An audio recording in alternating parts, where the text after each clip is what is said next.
ದೇಶದ ಉಪರಾಷ್ಟ್ರಪತಿ ಪಿ ರಾಧಾಕೃಷ್ಣನ್ ಶ್ರೀ ಕ್ಷೇತ್ರ ಧರ್ಮಸ್ಥಳದಲ್ಲಿ ಶ್ರೀ ಮಂಜುನಾಥ ಸ್ವಾಮಿಯ ದರ್ಶನ ಪಡೆದಿದ್ದಾರೆ. ಈ ಸಂದರ್ಭದಲ್ಲಿ ಅವರು ಶ್ರೀ ಮಂಜುನಾಥ ಸ್ವಾಮಿಗೆ ವಿಶೇಷ ಪೂಜೆಯನ್ನು ಸಲ್ಲಿಸಿದ್ದಾರೆ. ಸಾಂಪ್ರದಾಯಿಕ ಉಡುಪಿನಲ್ಲಿ ದೇವಾಲಯ ಪ್ರವೇಶಿಸಿದ ಉಪರಾಷ್ಟ್ರಪತಿ ಬಳಿಕ ಕ್ಷೇತ್ರದ ಅನ್ನಪೂರ್ಣ ಛತ್ರಕ್ಕೆ ಭೇಟಿಯನ್ನ ನೀಡಿದ್ದಾರೆ. ಧರ್ಮಸ್ಥಳ ಕ್ಷೇತ್ರದ ಧರ್ಮಾಧಿಕಾರಿ ಡಾಕ್ಟರ್ ಡಿ ವೀರೇಂದ್ರ ಹೆಗಡೆಯವರನ್ನ ಭೇಟಿಯಾಗಿ ಕೆಲ ಕಾಲ ಚರ್ಚೆ ನಡೆಸಿದ ಉಪರಾಷ್ಟ್ರಪತಿ ಕ್ಷೇತ್ರದ ಧಾರ್ಮಿಕ, ಸಾಮಾಜಿಕ, ಶೈಕ್ಷಣಿಕ, ಆರೋಗ್ಯ ಸೇವಾ ಕಾರ್ಯಗಳನ್ನು ಶ್ಲಾಘಿಸಿದ್ದಾರೆ. ಕರ್ನಾಟಕದ ರಾಜ್ಯಪಾಲ ಥಾವರ್ ಚಂದ್ ಗೆಹ್ಲೋಟ್ ಉಪಸ್ಥಿತರಿದ್ದರು.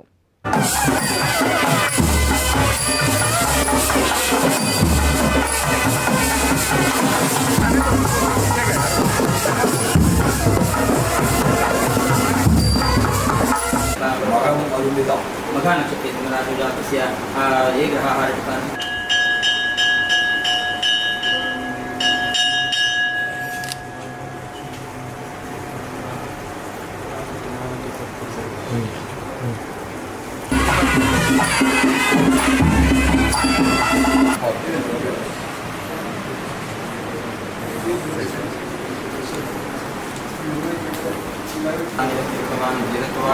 सर्वेश्वरो हरिर्दि प्रतिपादयन्तमानन्दतीर्थमुनिवर्यमहन्नमामि सत्यगङ्गे